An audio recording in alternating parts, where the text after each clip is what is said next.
और नीतीश बाबू के हाथ में नहीं, जनता के हाथ में है। कहीं ना कहीं वहाँ की जो जनता है वो खुद तय करेगी कि सुशासन की सरकार है या भ्रष्टाचार की सरकार है। पर ऐसा क्या हो गया बिहार के अंदर जो हम कहें कि नहीं 20 साल में अगर नीतीश बाबू ने किया है तो बहुत अच्छा काम किया है। बिहार में ना फैक्ट्रीज हैं, ना रोजगार है, ना पलायन रोकने की कोई व्यवस्था है। सर, बिहार में दोनों चरणों की चुनाव हो चुकी है, अब रिजल्ट का दिन है।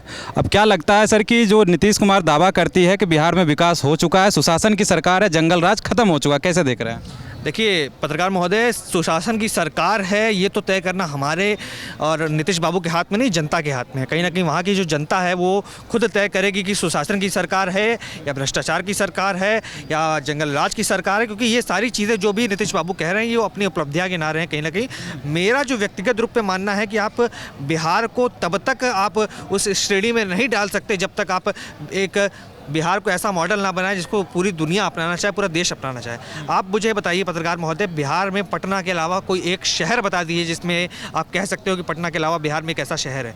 आपने मोदी जी ने कहा था 100 स्मार्ट सिटी बना देंगे। बिहार को 20 सालों से नीतीश बाबू चला रहे हैं, कभी इनके साथ कभी उनके साथ, पर चला वही रहे हैं। जो कमान है उन्हीं के हाथों में है।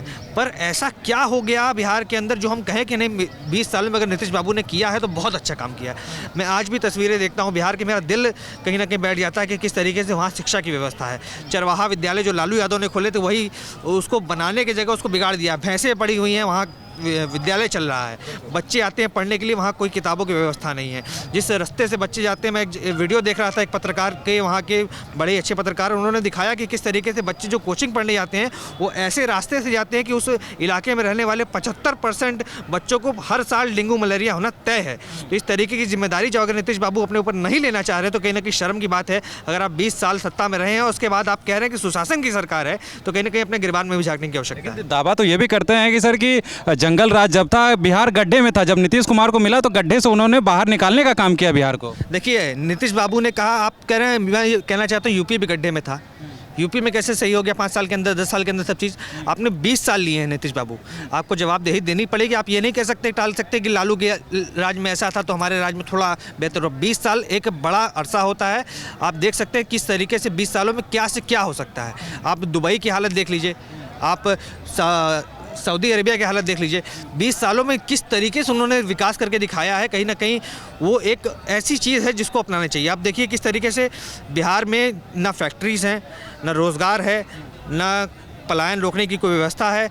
कितना भ्रष्टाचार है कि वहाँ पर सड़कें, पानी, नाले, शिक्षा, सब चीज़ का बेड़ा गर्क करके रखा है। जब तक इन चीज़ों पर सुधार नहीं होगा, जो मूलभूत सुविधाएं हैं जनता की, आप 80 करोड़ जनता को राशन तो दे रहे हैं पर इस हकदार क्यों नहीं बना रहे कि वो 80 करोड़ लोग खुद से राशन खरीदें और जनता जो आप सरकार राशन दे रही है उसको त्याग दे।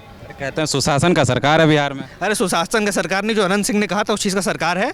और जब तक रहेगी, जब तक बिहार की सरकार जागेगी नहीं, बिहार की जनता नहीं जागेगी। और बिहार की जनता को इस बार समझना पड़ेगा कि जात पात पर वोट देने की बजाय उस प्रत्याशी को वोट दीजिए जो आपके इलाके में काम कर सकता है। और आपको लगता है अगर कि आपके इलाके में कोई ऐसा प्रत्याशी नहीं है तो आप कहीं ना कहीं अपने बीच में से प्रत्याशी उठाने का काम करिए। क्योंकि बिहार एक ऐसा राज्य है, यूपी बिहार, मैं मानता हूँ कि यूपी बिहार के बिना भारत का कोई भविष्य नहीं है। आप दुनिया भर में चले जाइए, आप चांद पे भी अगर एक ऑफिस खुलेगा ना उसमें भी आपको बिहारी देखने को मिलेगा। पर ये बिहारी बिहार के अंदर नहीं देखने को मिल रहा है। सबसे बड़ी दुर्भाग्य की बात ये है।